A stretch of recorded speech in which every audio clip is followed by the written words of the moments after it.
Babala po, ang mismong pampalasa na inaakala ninyong nakakatulong sa inyong panunaw ay maaaring siyang dahilan kung bakit kayo laging nagigising ng alas 2 o alas 3 ng madaling araw, gabi-gabi.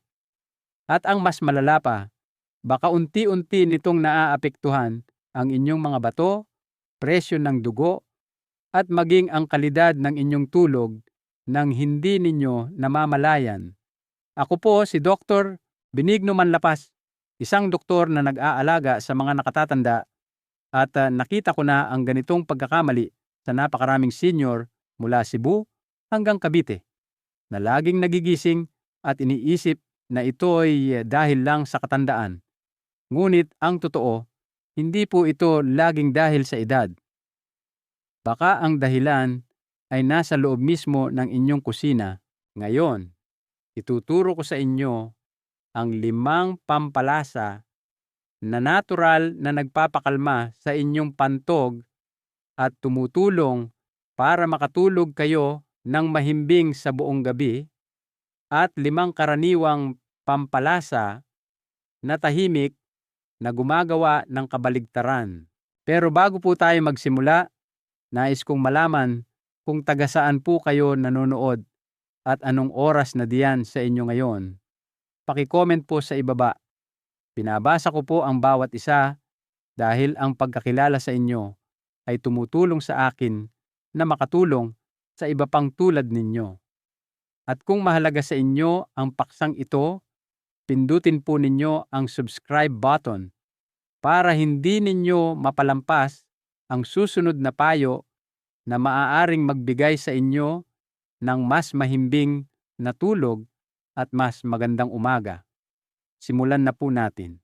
Pagkatapos ng edad na 60, maraming bagay sa loob ng katawan ang nagsisimulang magbago ng tahimik, hindi biglaan, kundi dahan-dahan, tulad ng unti-unting paglalaho ng liwanag sa dapit hapon. At isa sa mga pagbabagong iyon ay nangyayari sa isang maliit na organ na bihirang nating isipin, ang pantog. Noong tayo'y mas bata pa, kayang mag-imbak ng pantog ng halos 400 hanggang 500 ml ng ihi bago magpadala ng malakas na senyales sa utak. Ngunit ngayon, pagkatapos ng 60 o 65, para sa maraming nakatatanda sa buong Pilipinas, mula Iloilo hanggang Davao, nagsisimulang magsalita ang pantog ng mas maaga. Kahit na 100 ppc pa lang ang laman nito, halos kalahating baso lang ng tubig, nagpapadala na ito ng agarang mensahe. Gumising ka, oras na. Kaya naman marahil ay nagigising kayo ng 2 o 3 beses bawat gabi, kahit hindi naman kayo uminom ng maraming tubig pagkatapos ng hapunan. Ito'y hindi lang dahil sa edad. Ito'y dahil nagiging mas sensitibo ang pantog, mas reaktibo kahit sa kaunting presyon lang. At may isa pa pong nangyayari sa likod ng lahat ng ito. Isang bagay na hindi pa naririnig ng karamihan. Isang hormone na tinatawag na vasopressin. Sinasabihan ng vasopressin ang inyong mga bato na magdahan-dahan sa gabi para makatulog kayo ng mahimbing nang hindi gumagawa ng masyadong maraming ihi. Ngunit habang tayo'y tumatanda, mas kaunting vasopressin ang nagagawa ng katawan, lalo na pagkalubog ng araw. Ibig sabihin, ang inyong mga bato ay patuloy na nagsasala ng tubig na parang araw pa rin kahit na sinusubukan ng inyong katawan na magpahinga. Kaya mas mabilis mapuno ang pantog at napipilitan kayong gumising ng paulit-ulit kung kailan nagsisimula pa lang maging mahimbing ang inyong tulog. Ngayon, dalhin po natin ang usapan sa inyong kusina, sa inyong lalagyan ng pampalasa, dahil ang inyong kinakain, lalo na ang mga pampalasa na inyong ginagamit, ay maaaring magpalala o magpabuti nito. Ang ilang pampalasa tulad ng luya, bawang, paminta, o sili ay mahusay para sa pagpapabilis ng metabolismo. Ngunit kung kakainin sa gabi, Maaari nitong mairita ang pantog at dagdagan ang paghihi. Pinapainit nito ang katawan, pinapabilis ang sirkulasyon, at dahan-dahang tinutulak ang mga bato na maglabas ng mas maraming tubig. Kaya naman, ang isang maanghang na hapunan o kahit isang matapang na salabat ng 8:00 ng gabi ay maaaring maging dahilan ng paglalakad ninyo papuntang banyo ng 2:00 ng madaling araw. Sa kabilang banda, may mga pampalasa na banayad na kaibigan ng inyong pantog. Ang kumino, cumin, haras, fennel seeds, cardamom, at ajwain ay maaaring magpakalma sa mga nerbiyos, tumulong sa panunaw, at bawasan ang hindi kinakailangang pag-urong ng pantog. Kung gagamitin sa tamang paraan at sa tamang oras, matutulungan kayo nitong makatulog ng mas mahaba at mas mahimbing. Hayaan ninyong ikwento ko si Mang Ramon, isang retiradong postmaster mula sa Naga. Dati, nagdaragdag siya ng giniling na sili at bawang sa bawat hapunan niya. Matapos niyang lumipat sa paggamit ng kumino at haras sa kanyang lugaw at itinigil ang maanghang na tsaa pagkatapos ng 6:00 ng gabi, nagsimula siyang makatulog ng 5 buong oras nang hindi nagigising. Sinabi niya sa akin minsan, "Dok, hindi ko alam na nakakaistorbo pala ng tulog ang mga pampalasa. Ngayon, tinutulungan na nila akong magpahinga. Kaya, mahal kong nakatatanda, huwag po kayong matakot. Hindi pa huli ang lahat para gumawa ng maliliit na pagbabago. Ang inyong katawan ay nakikinig pa rin ng marahan, matiyaga, at naghihintay na gabayan ninyo ito ng tama. At ang pinakamagandang bahagi, hindi ninyo kailangan ng gamot, kaunting karunungan lang mula sa inyong lalagyan ng pampalasa. 5 pampalasa na dapat ninyong kainin para makatulong na bawasan ang nokturya, pag-ihi sa gabi, sa kumino, cumin. Isang simpleng pampalasa na kayang magpakalma sa inyong mga gabi. Para sa karamihan ng mga nakatatanda sa Pilipinas, ang kumino ay isang bagay lang na inihahalo sa mainit na mantika kapag gumagawa ng ginisang ulam. Ngunit, ang maliit na butong ito ay may taglay na tahimik na kapangyarihan, lalo na kung nagigising kayo ng 2 o 3 beses bawat gabi para umihi. Pagkatapos ng edad na 60, nagiging mas sensitibo ang katawan sa presyon sa ibabang bahagi ng tiyan. Kahit ang bahagyang paglobo ng tiyan o kabag ay maaaring magbigay ng maling senyales sa pantog kahit hindi pa ito puno. Dito nakakatulong ang kumino. Ginagamit na ito sa Ayurveda sa loob ng maraming siglo upang balansehin ang panunaw at pakalmahin ang labis na bata o ang hindi mapakaling enerhiya sa bituka. Binabawasan nito ang kabag at pinapahintulutan ang mga kalamnan malapit sa inyong pantog na mag-relax. Hayaan ninyong ikwento ko si Aling Angeli, 68 taong gulang mula sa Bacolod. Gabi-gabi, eksaktong 3:10 ng madaling araw, nagigising siya dahil kailangan niyang umihi kahit 100 ml lang ang laman ng kanyang pantog. Sinubukan niyang bawasan ang tubig, iwasan ang prutas, pero walang nagbago. Isang gabi, binigyan siya ng kanyang manugang ng isang maliit na tasa ng tubig na may kumino ng 6:00 ng gabi, bahagyang sinangag at mainit-init. Sa loob ng 4 na araw, 1 beses na lang siyang nagigising. Pagkatapos ng 2 linggo, nakakatulog na siya ng 5.5 oras ng diretso. Ang sabi niya sa akin, "Dok, hindi ko binago ang mga gamot ko. 1 kutsarita lang ng kumino ang nagpabago sa gabi ko." Paano ito gamitin? Bahagyang 1 kutsa ang 1 kutsaritang kumino. Durugin ito ng bahagya at ibabad sa 1 tasang maligamgam na tubig sa loob ng 2 minuto. Inumin ito ng dahan-dahan bandang 6:00 o 6:30 ng gabi. Huwag bago matulog. Maaari nyo ring idagdag ang sinangag na kumino sa inyong lugaw, sinabawang munggo, o anumang sabaw sa gabi. 2 buto ng haras, fennel seeds. Isang malamig na kasama para sa mahimbing na gabi. Sa halos bawat kusinang Pilipino, makakakita kayo ng isang maliit na garapon ng buto ng haras. Pagkatapos ng mabigat na pagkain, madalas nating nginunguya ang ilang buto para pumresko ang hininga. Ngunit kakaunti ang nakakaalam na para sa mga nakatatanda, may mas mahalaga pa itong magagawa. Makakatulong itong bawasan ang paghihi sa gabi. Ang simpleng butong ito ay kayang pakalmahin ang inyong pantog.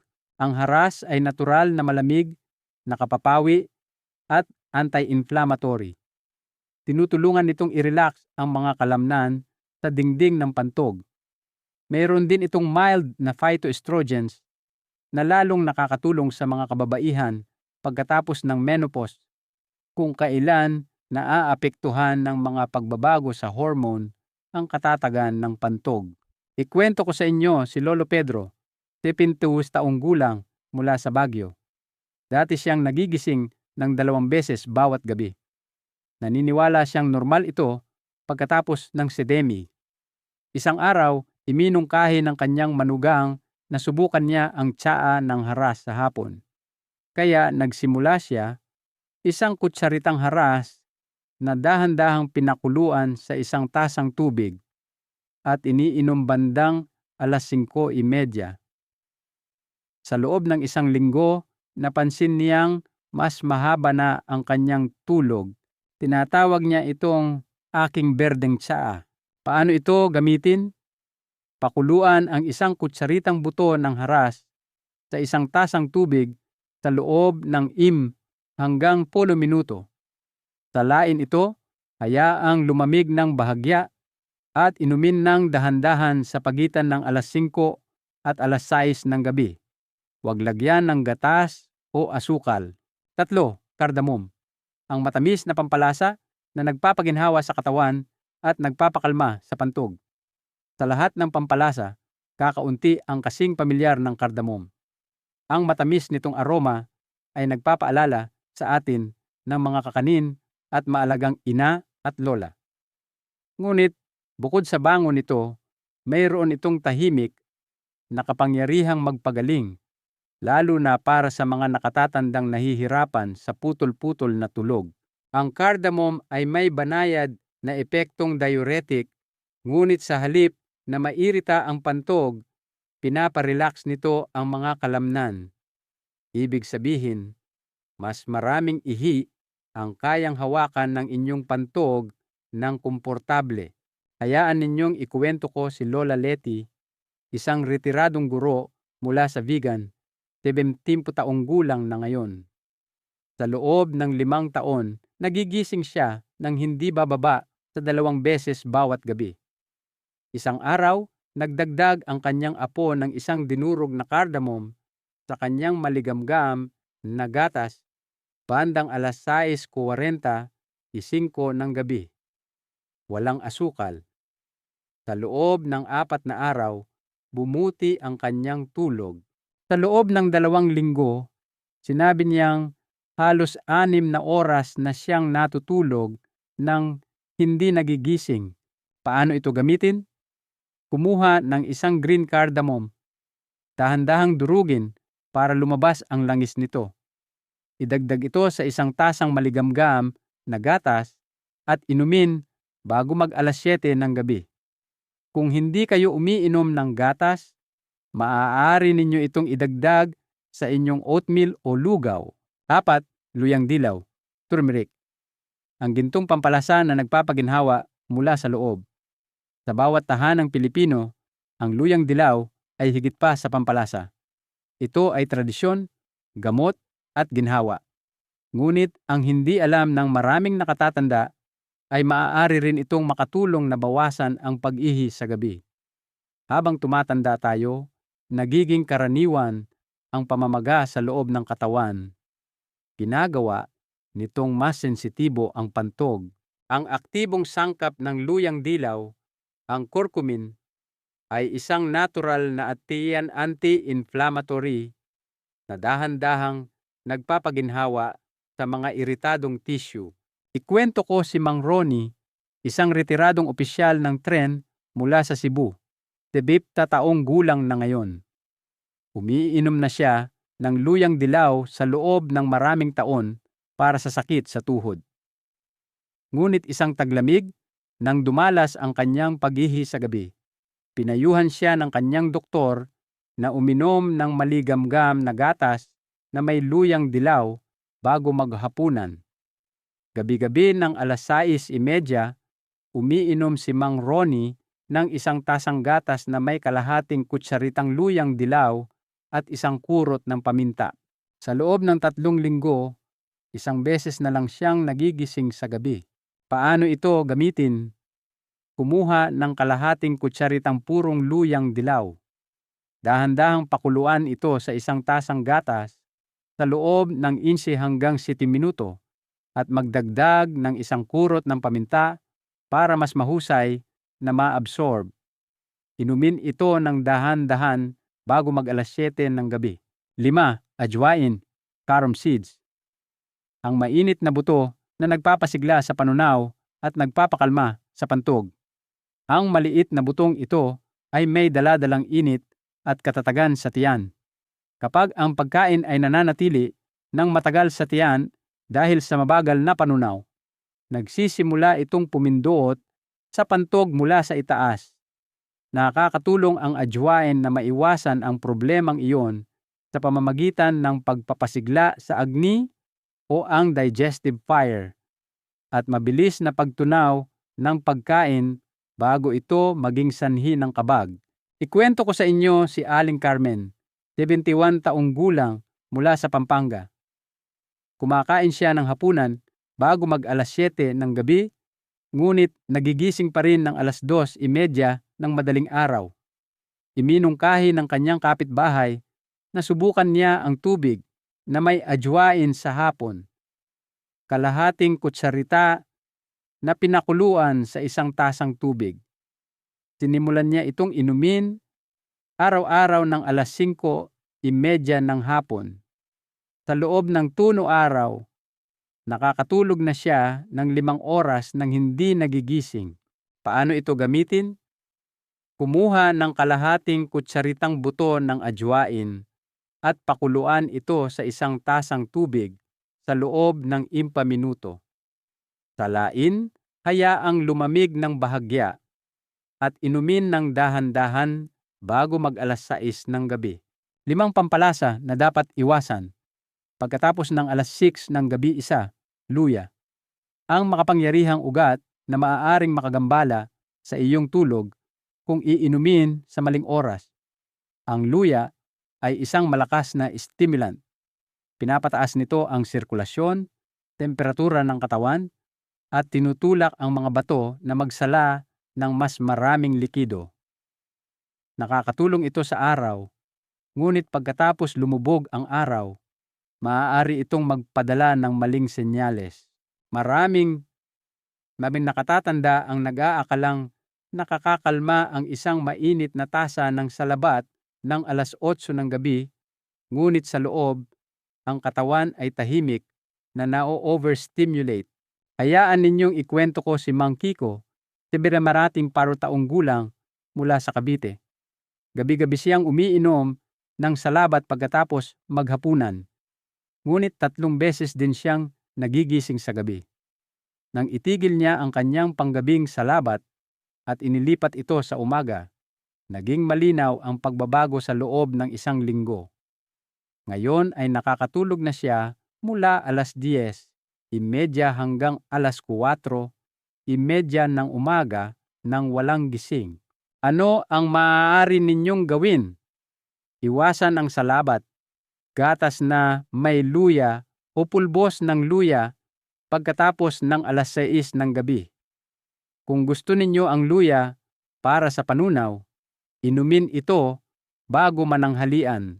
2. Bawang. Isang pampalasang nakapagpapagaling na maaaring makagambala sa inyong mga gabi. Pinapainit ng bawang ang katawan mula sa loob. Mahusay ito sa araw, ngunit pagkatapos lumubog ang araw, maaari nitong panatilihing aktibo ang metabolismo at magdulot ng pagkabalisa sa pantog. Ang bawang ay isa ring natural na diuretic na nangangahulugang hinihikayat nito ang inyong mga bato na gumawa ng mas maraming ihi. Ikwento ko si Tatay Abdul mula sa Zamboanga, edad 73, na laging kumakain ng hapunan na may sawsawang bawang. Ang kanyang mga gabi ay hindi mapakali. 2 hanggang 3 beses siyang nagigising. Nang iminungkahi ng kanyang apong estudyante ng pharmacy na iwasan ang bawang pagkatapos ng alas 5 ng hapon, sinubukan niya ito. Sa loob lang ng 1 linggo, 1 beses na lang siyang nagigising. Ano ang maaari ninyong gawin? Gamitin ang bawang sa inyong tanghalian. Iwasan ang hilaw na bawang at sara ng bawang o mga ulam na maraming bawang pagkatapos ng alas 5 o alas 6 ng gabi. 3. Paminta.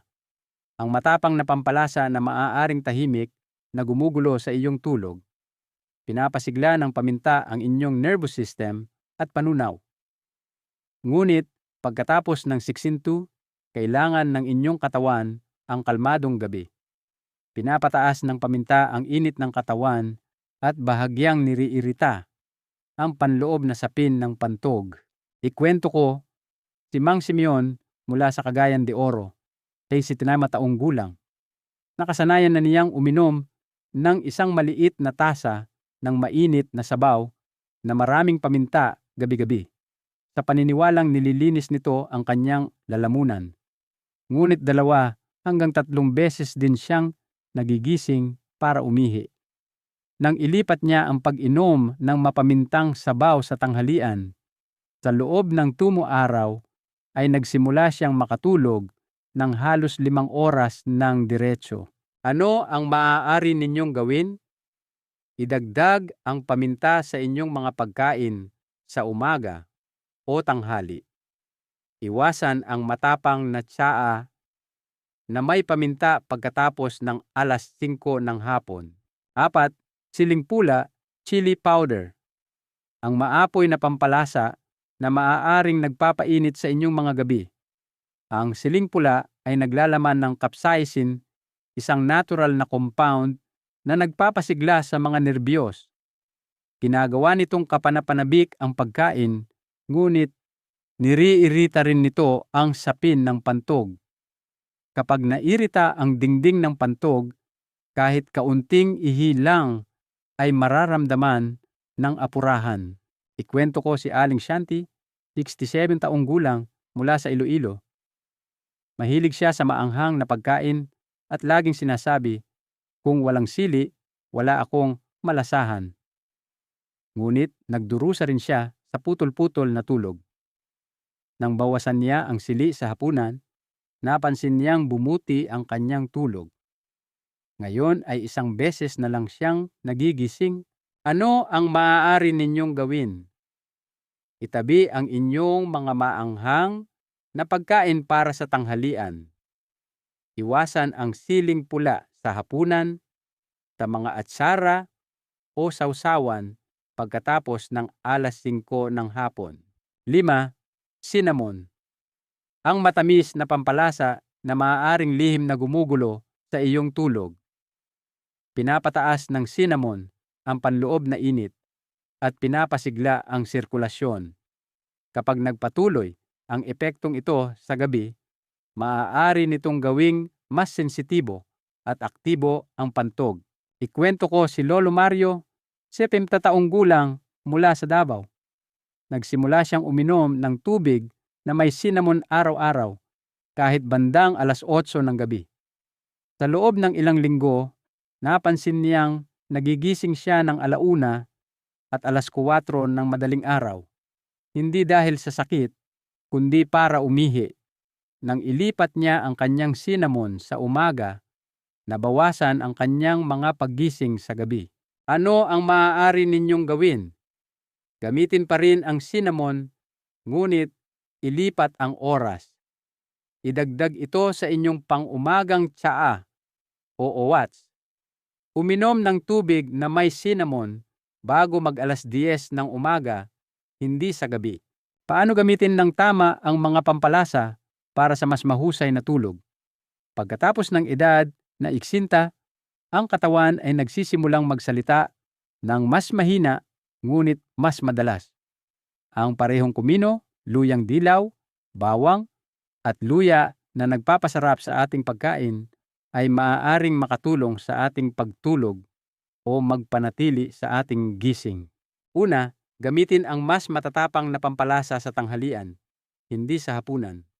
Ang mga pampalasa tulad ng luya, bawang, paminta, at siling pula ay nagpapataas ng sirkulasyon at init ng katawan.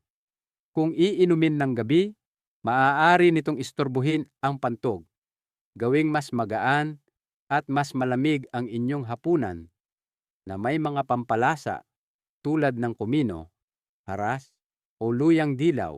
Ikalawa, pumili ng mga nakakakalmang pagkain sa hapunan. Ang pinakamainam na hapunan para sa mga nakatatanda ay mainit, magaan, bahagyang may pampalasa, at madaling tunawin. Ang isang simpleng lugaw na may sabaw ng munggo na may kaunting luyang dilaw at kumino ay perpekto. Ikatlo, iwasan ang mga herbal na tsaa na may luya o paminta pagkatapos ng alas 6 ng gabi. Ang mga inuming ito ay maaaring mag-overstimulate sa sistema. Sa halip, lumipat sa tsaa ng haras o maligamgam na tubig na may dinurog na cardamom. Ikaapat, subukan ang gatas na may luyang dilaw bago mag-alas 7 ng gabi. Ang pinakamahusay na paraan ay kalahating kutsaritang luyang dilaw sa isang tasang maligamgam na gatas na may isang kurot ng paminta. Dahan-dahang pakuluan ito ng imo hanggang 10 minuto. Huwag magdagdag ng asukal, pulot, cinnamon o luya. Mahal kong nakatatanda, kung nakaabot kayo sa bahaging ito, nais kong sabihin ang isang simpleng bagay mula sa puso. Ang inyong tulog ay hindi sira dahil sa inyong edad. Oo, tumatanda na kayo. Oo, nagbabago ang inyong katawan. Ngunit ang paggising ng 2 o 3 beses bawat gabi ay hindi lang basta katandaan. Madalas, ito ay isang maliit na mensahe mula sa loob na tahimik na humihingi ng pagbabago sa inyong mga gawi, sa inyong routine, o kahit sa inyong lalagyan ng pampalasa sa gabi. Hindi ninyo kailangang magdusa sa katahimikan at hindi ninyo kailangang tanggapin ang hindi magandang tulog bilang inyong kapalaran. Pagkatapos ng exam-day, ang katawan ay nagiging mas sensitibo ngunit hindi nawawalan ng karunungan. Napapansin nito ang bawat maliit na bagay. Ang tasa ng salabat pagkatapos ng alas 7 ng gabi, ang sobrang kurot ng sili sa hapunan, at kapag pinakinggan ninyo ang mga senyales na iyon, kapag inayos ninyo ang ilang detalye, tutugon ang inyong katawan ng may pasasalamat sa anyo ng mas mahimbing na tulog at mas magaan na umaga. Huwag ninyong baguhin ang lahat sa isang gabi. Magsimula sa paglipat ng mas matatapang na pampalasa tulad ng bawang, paminta, o luya sa tanghalian. Subukang magdagdag ng haras, cardamom o kumino sa inyong hapunan, o humigop ng gatas na may luyang dilaw bago mag-alas 7 ng gabi. Tulad ng maraming nakatatanda sa buong Pilipinas na natuklasan na gagantimpalaan kayo ng katawan para sa inyong pag-aalaga. Bago po tayo magtapos, may hihilingin po ako sa inyo. Kung may anumang bagay sa video na ito na nakatulong sa inyo, kahit kaunti lang, pakitype po ang salitang pag-asa sa mga komento. Ang isang salitang iyon ay maaaring magbigay ng lakas sa ibang taong tahimik na nagbabasa, isang taong nag-iisa ring nakikibaka sa mga gabing walang tulog. At kung sa tingin ninyo ay makakatulong ang kaalamang ito sa inyong kapatid, asawa o kaibigan, mangyaring ibahagi po ninyo ito sa kanila dahil ang kalusugan ay hindi dapat itinatago. Ito ay dapat ibinabahagi. At panghuli, kung nais ninyo ng mas maraming ganitong kaalaman, pakipindot po ang subscribe button at i-on ang bell icon. Bawat linggo, nagbabahagi kami ng banayad na gabay para sa mga nakatatandang tulad ninyo. Sama-sama, bumuo tayo ng isang espasyo kung saan ang pagtanda ay suportado, hindi malungkot, kung saan ang tulog ay hindi isang luho, kundi isang natural na bahagi ng inyong kagalingan. Hanggang sa muli, naway maging tahimik ang inyong mga gabi, kalmado ang inyong pantog, at magsimula ang inyong mga umaga ng may kapayapaan. Ingat po kayo lagi.